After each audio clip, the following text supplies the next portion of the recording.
street and utility bills. He had $8,000 more in insulation. All it is how it's put in. Structural insulated panels work very well, SIPS panels. And I threw this slide in here so you can actually see, these are from Home Energy Magazine. They're not made up numbers. These are the actual R values, resistance to heat flow, of all these different products. So if you ever get a weird number, the other day I saw this little half-inch piece of white foam with aluminum foil on it, and they said had an R value of 40. That would really be something. If that was the case, we'd be doing 2x4 walls, wrapping it with this little bit of half-inch stuff, and calling her good. Don't even put anything in the walls, because this magic stuff will keep going. What's that? Yeah, and it can't if there's not an airspace. A lot of times we get people who want to blow fiberglass, and that's it. It's nice not being a salesman. They want to put fiberglass insulation in the attic, blowing fiberglass instead of cellulose, because it looks a little cleaner, it's white.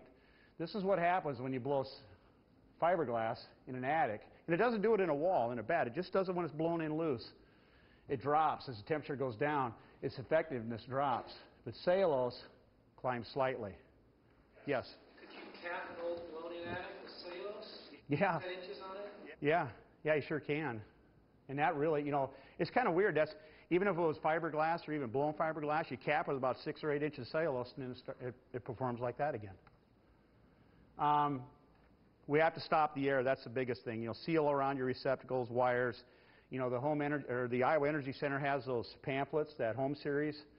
I hope, you know, if you don't have one, then get them, because they're out there by the desk. It's a great series on how to seal up homes. You know, but yet, when we seal those things, we have to remember we still have to have fresh air.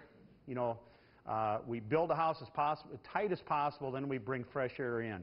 Because if we know how much air there's in this room, I know how big of a fan I need to move the air in and out. Am I about out of time already? A couple minutes? Holy smokes. Here's fiberglass put in incorrectly. You can see the big gaps. Say blown cellulose put in correctly. If it's blown in correctly, it's going to dry sometimes maybe in a week, sometimes maybe 2 or 3 weeks. If you're going to use the open cell foams, you really want to make sure that you have somebody who knows how to put this in correctly. If you're looking at putting in any foams, I've got some pictures of a wall that we tore out the outside and saw what happened. They sprayed the foam so fast that it trapped a lot of air on the outside. We pulled the sheeting off the outside and there was hardly any foam. It just kind of expanded to the inside, and I have some of those up here. This is what a good wall should look like. Certainteed membrane on the inside, a smart vapor retarder, and that's basically the wall. This is what you do not want to see, is a window that has this. There's an ASTM 2112 standard, which is when you put in windows now, have that builder grab that owner's manual or that installation manual and show you that he installed it exactly the way that manual says. Every window has the directions.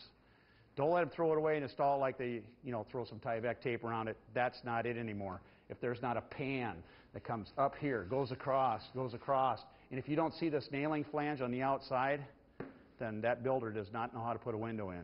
And if there's ever a failure, and it's the way the laws have changed right now, if that guy puts a window in and 50 years later it leaks, he has to come back and fix it.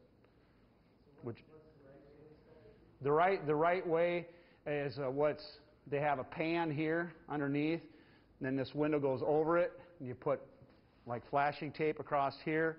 The top flange tucks underneath the Tyvek with a membrane across the top. Right, it has to not leak. And this is ASTM E2112.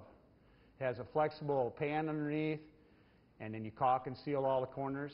When you order trusses, I'm sorry that I rambled on in the foundation area now. Order trusses that are at least 12 inches tall in this heel area so that you have a lot of insulation over the top of your wall. I'll get back.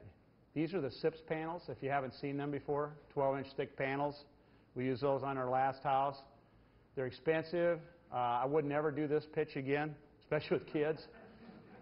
You know, this also, they like these, when you go for break and then you come back, then you hear the stories about how they use those, you know, their straps and their safety equipment, running along the peak, jumping off the edge of the house and swinging in through a window. You find out about that later.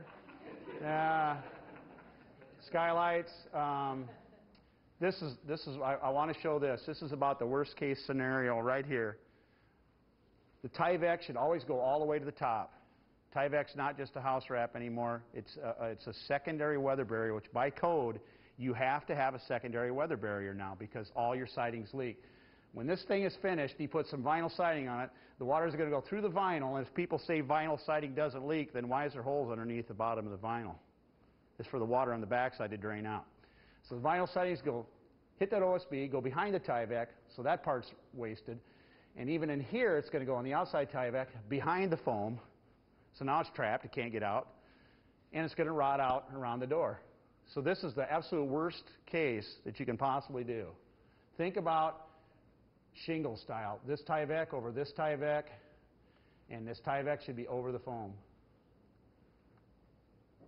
Think about water. We need to start thinking about keeping it. That's the last slide. And if you're ever looking for builders, we have a lot of good graduates. These guys are from Storm Lake. Build smart, save energy. K&B Contracting.